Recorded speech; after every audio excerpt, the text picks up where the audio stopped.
And if there was ever a time I made a bunch of dudes mad, it was this one. I'm just gonna stay angry. I find that relaxes me. Hello everyone, my name is Holly, and today I am going to show you a stack of books that I have tried reading throughout the year of 2021, but decided to not finish. I might be hurting some feelings, and trust me, I don't want to. In fact, my goal is to always still entice you on reading the books that I didn't like, because you might enjoy them. Knowing I might put off someone reading a book that could be their potential favorite hurts my soul, but we're gonna get a little spicy today. Sharing the bad beans, because I know I always like to watch these videos every year. I do always get asked at what point do I quit reading a book if I'm not vibing with it, and my answer used to be 100 pages. Pretty reasonable. I guess my patience has drastically changed because now it's between page 30 and 50. And honestly, it avoids me of a lot of negative reviews. Actually, tell me in the comments how long until you decide to quit a book. Unless you're a reader who must finish everything you start, you should become president, because that shit is powerful. I'm just not that type of reader. I personally don't think there's anything wrong with DNFing books. In fact, I want to be even better at doing it in 2022. Before we get further into this list, I'd like to thank Summary Z for sponsoring today's video. Summary Z is a bookish app you can download from the App Store for free, and it allows you to do many things us book lovers love to do. Its primary goal is allowing you access to up to 100 new book summaries monthly, and you can even listen to them audiobook style from the most popular books and even some famous authors of 2021. So you can read and listen to book summaries from more than 20 categories, from self-help, motivational, business. There's plenty of diversity for you to choose from. Actually, what I really love is the app also includes setting up a daily and yearly reading goal. Immediately upon joining the app, you can input a reading habit goal,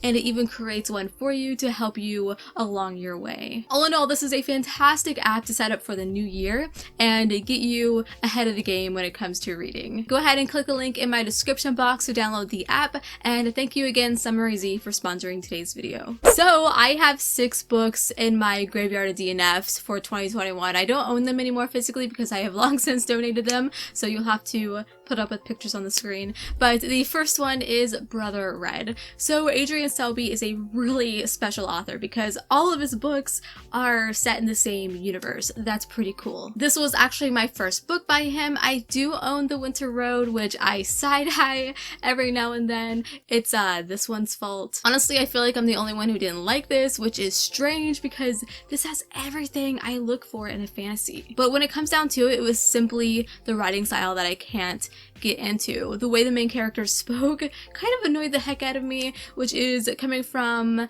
the way the author writes, and obviously all of his books are probably like that, and I just need to accept this author is probably not going to be for me. It's really sad because his books always sound so good with a great synopsis.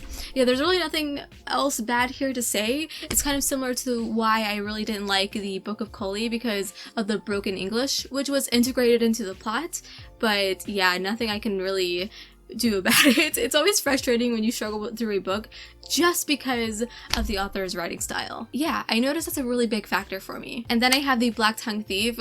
There are definitely some books I dread mentioning on this channel because of the backlash that can happen, and if there was ever a time I made a bunch of dudes mad, it was this one and The Grey Bastards, but that's a whole nother video. And it's funny because the messages always mention feminism, okay? And how I can't enjoy humor and dark fantasy.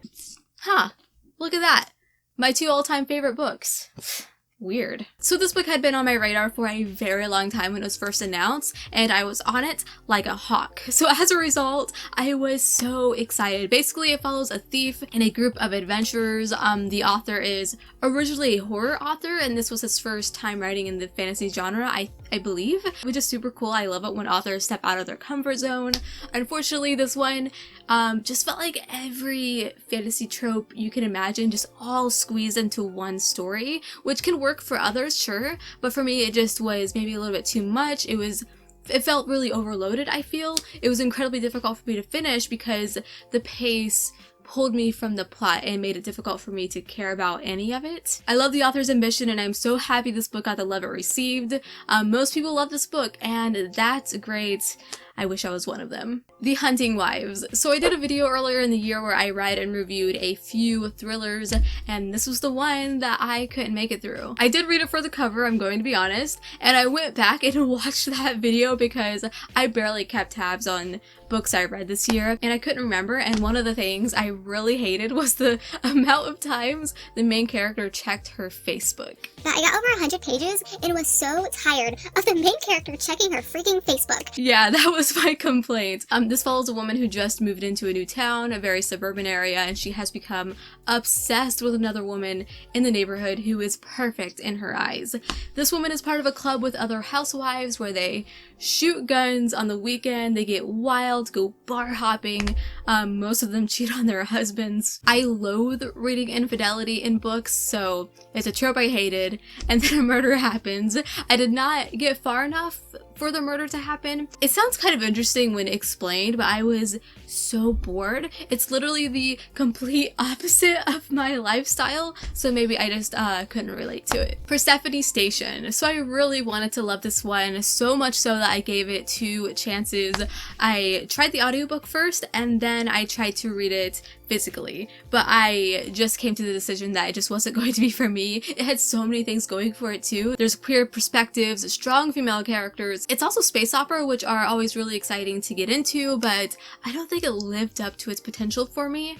I didn't feel like there was enough of a chance to get to know the characters, so I ultimately didn't feel connected to them throughout the book, and especially when they were in danger, I just didn't care. I honestly kept thinking how other sci-fi books with a crew on a mission have interesting exchanges between the crewmates that make you care about the story, and this just didn't have that, and that's what I love most about space opera. Oh, and I also mentioned this before, but I actually think its length might have been its downfall. It is a standalone, but I still think it would have worked better shorter. Next up is Hollow Kingdom. So I actually had to scroll through my Kindle to figure out which books I DNF'd and forgot about, and this was one of them, and this is an odd one because it was so interesting and unlike anything I've read before. It's set in a modern dystopian world, but you're following the perspective of animals. It honestly reminded me of a video game. I can't remember what it's called.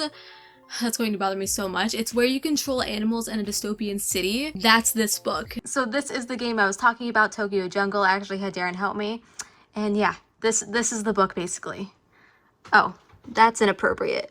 It's a zombie apocalypse, and you're following the perspective of a sarcastic, jerky black crow. But unfortunately, I just found that the story was really repetitive to the point where I didn't look forward to reading it again. I wasn't picking it up.